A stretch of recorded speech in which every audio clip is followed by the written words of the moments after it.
అదే RTV app వార్తల్ని క్షణాల్లో చదివే అవకాశం ఉంటుంది. ఒక న్యూస్ పేపర్, ఒక టెలివిజన్ ఛానల్ మీ చేతుల్లో ఎప్పుడూ ఉంటాయి. సొంత పనుల కోసం ఎవరినైనా కలిసేందుకు అవకాశాలు ఉంటాయి. భారతదేశమే స్వతంత్ర దేశం, అందరికీ హక్కులు ఉంటాయి. సొంత పనులు చేసుకునేందుకు ఏ నాయకుడైనా కలుస్తారు. కానీ ఇక్కడ అదే జరిగింది. నిజామాబాద్ జిల్లాకు చెందిన ఓ నేత తెలంగాణ ముఖ్యమంత్రి రేవంత్ రెడ్డిని కలిసిన ఘటనకు సంబంధించి పూర్తిగా వైరల్ అవుతున్న పరిస్థితి నెలకొంది. ఆయన ఏ పార్టీలో ఉన్నా తన పనుల కోసం అందరి నాయకులను కలుస్తూ ఉంటారు. అందులో భాగంగానే గత ఎన్నికల్లో బోధన్ నియోజకవర్గం నుండి బీజేపీ పార్టీ నుంచి పోటీ చేసి ఓటమి చెందారు.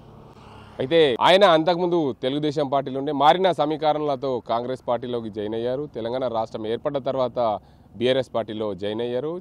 మరోవైపు ఇప్పుడు గత ఎన్నికల్లో పూర్తిగా ఆయన బోధన్ నియోజకవర్గం నుండి పోటీ చేశారు. ఎమ్మెల్యే అభ్యర్థిగా ఓటమి చెందారు. కానీ ఆయన కంటే ముందు పోటీలో ఉన్న మేడపాటి ప్రకాష్ రెడ్డికి టికెట్ వస్తుందన్న క్రమంలో ఆయన నాకు టికెట్ వస్తే ఖచ్చితంగా గెలుస్తాను అని నిజామాబాద్ జిల్లాకు సంబంధించిన ఎంపీ ధర్మపురి అరవింద్ను పట్టుకొని ఆయన టికెట్ తీసుకున్న పరిస్థితి నెలకొంది. ఖచ్చితంగా నేను గెలుస్తానని అనుకున్నారు. కానీ బోధన్ నియోజకవర్గంలో తిరగబడింది. కాంగ్రెస్ నేత పొద్దుటూరి సుదర్శన్ రెడ్డికి మద్దతుగా ఆయన పోటీ చేశారని ప్రచారం జరిగింది.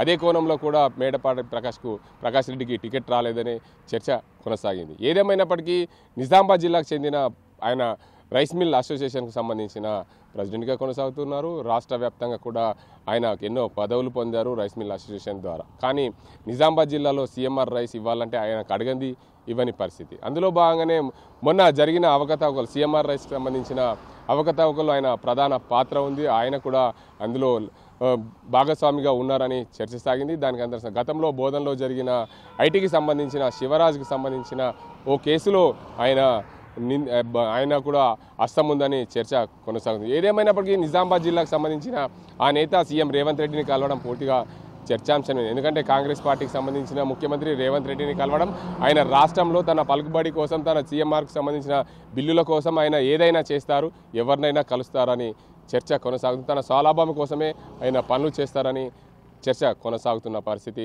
నెలకొంది.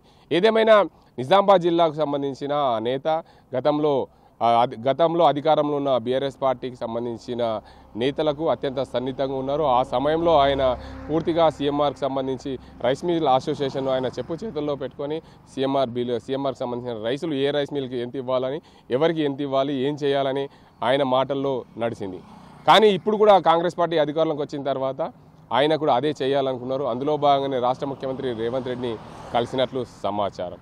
రేవంత్ రెడ్డిని కలిసిన నేపథ్యంలో ఆయనకు సంబంధించి ఆయన బిల్లులకు సంబంధించి వాటిపైన మాట్లాడారు. రానున్న రోజుల్లో ఆయన బీజేపీ పార్టీలో ఉంటారా, లేక ఏ ఇతర పార్టీలో మారుతారా? ఆయన పార్టీలు మారారు కాబట్టి ఇప్పుడు కూడా చర్చ అదే కొనసాగుతుంది. ఈ పార్టీలో ఉంటే పర్వాలేదు, పార్టీ మారితే మాత్రం ఆయన ఎప్పుడు పార్టీలు మారుతారనే చర్చ నడుస్తున్న పరిస్థితి నెలకొంది.